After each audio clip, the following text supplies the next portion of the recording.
While the federal government prepares for Hurricane Florence, President Trump is talking about one of last year's big storms. As John Yang reports, the president is defending the response to Hurricane Maria, which devastated the U.S. territory of Puerto Rico. In the weeks after the storm hit, the Puerto Rican government said 64 people died on the island. But mounting evidence suggested that figure failed to take full account of the deadly effects of prolonged power failure, blocked roads, and interrupted health care. Studies estimated the death toll ranged from 800 to more than 4,600. Puerto Rico Governor Ricardo Rosselló commissioned George Washington University's Public Health School to look into the question. Last month, Rosselló accepted the study's conclusion that nearly 3,000 people died as a result of the storm's effects.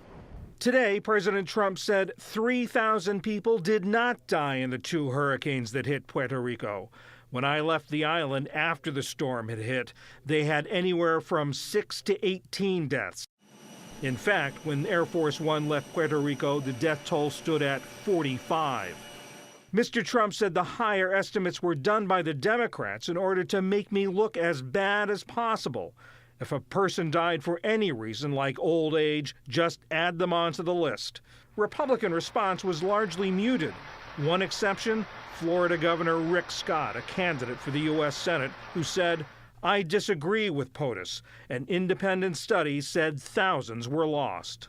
We're joined now by Philip Bump, a Washington Post national correspondent who focuses on the numbers behind politics. Phil, thanks for being with us. As we heard in the tape, this new higher estimate from George Washington University, how was that reached? How was that number reached? So the conclusion they reached was that there was a range, and 3,000 was the most likely value that they came up with. And that range was determined by looking essentially at what the normal level of mortality was on Puerto Rico and how that level of mortality had increased in the months after the storm, for about 6 months after the storm. So essentially, if, say, 100 people died normally in a November in Puerto Rico, if after the storm 150 had died, they basically would take estimate about 50 additional people had died. It was that sort of analysis they did for an extended period after the storm that allowed them to come up with this value.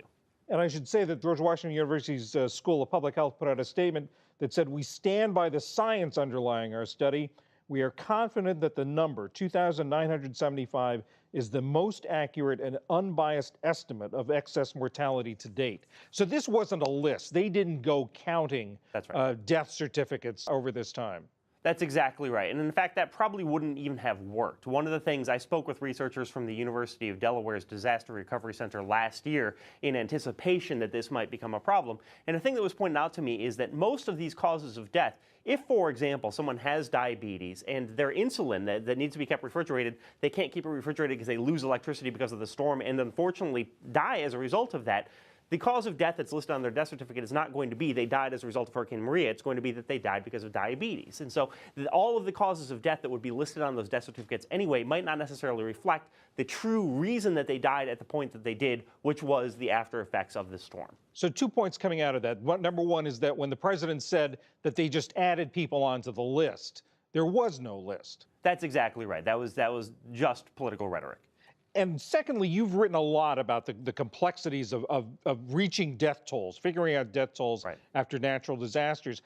And you talk about that sort of the direct effects of people, deaths from direct effects, and sort of the indirect effects. So the direct effects of dying from the storm are, for example, going outside during the storm and having a tree hit you in the head, being in your home and having a flooding and drowning as a result of it. We're pretty familiar with those direct effects, obviously lamentable and tragic. But what we're really talking about here is that period afterward, that period of months where Puerto Rico, much of Puerto Rico lacked electricity, lacked potable water, lacked clear roads, which was a problem. The Post in May told the story of a woman who died in her home in part because they couldn't reach medical workers because cell phones weren't working, and in part because ambulance got caught in traffic because traffic lights weren't working. These are the sorts of deaths that are a direct result of the storm, but which aren't directly attributable to the storm itself, those 2-day period. And the remarkable thing what the president did today is he asked us to focus only on those direct effects from the storm and ignore the preventable deaths that happened in the weeks and months afterward, the preventable deaths that were ultimately the responsibility of the federal and local government to prevent. And you said, you tweeted this afternoon that when you spoke to researchers last year, they were concerned about how President Trump might use this sort of uncertainty about the exact number for political reasons. Well, I wouldn't say that they expressed that they themselves were concerned how Trump would do this, but they did note that it was not uncommon for death tolls from these sorts of disasters to become political footballs. And as part of our conversation, I was upfront when I spoke with them that this could be something which could be politically problematic down the road. And so we had a conversation in which they noted that these things are never able to be pinpoint accurate simply because of the way that these deaths occur. And as a result of that, they often become subject to political machinations. It's unusual, however, that we see that in the United States. After Katrina, for example, there wasn't much debate. There was an accepted figure that I will note was calculated in much the same way that this one was. Philip Bump of the Washington Post, thanks so much for being with us. Of course.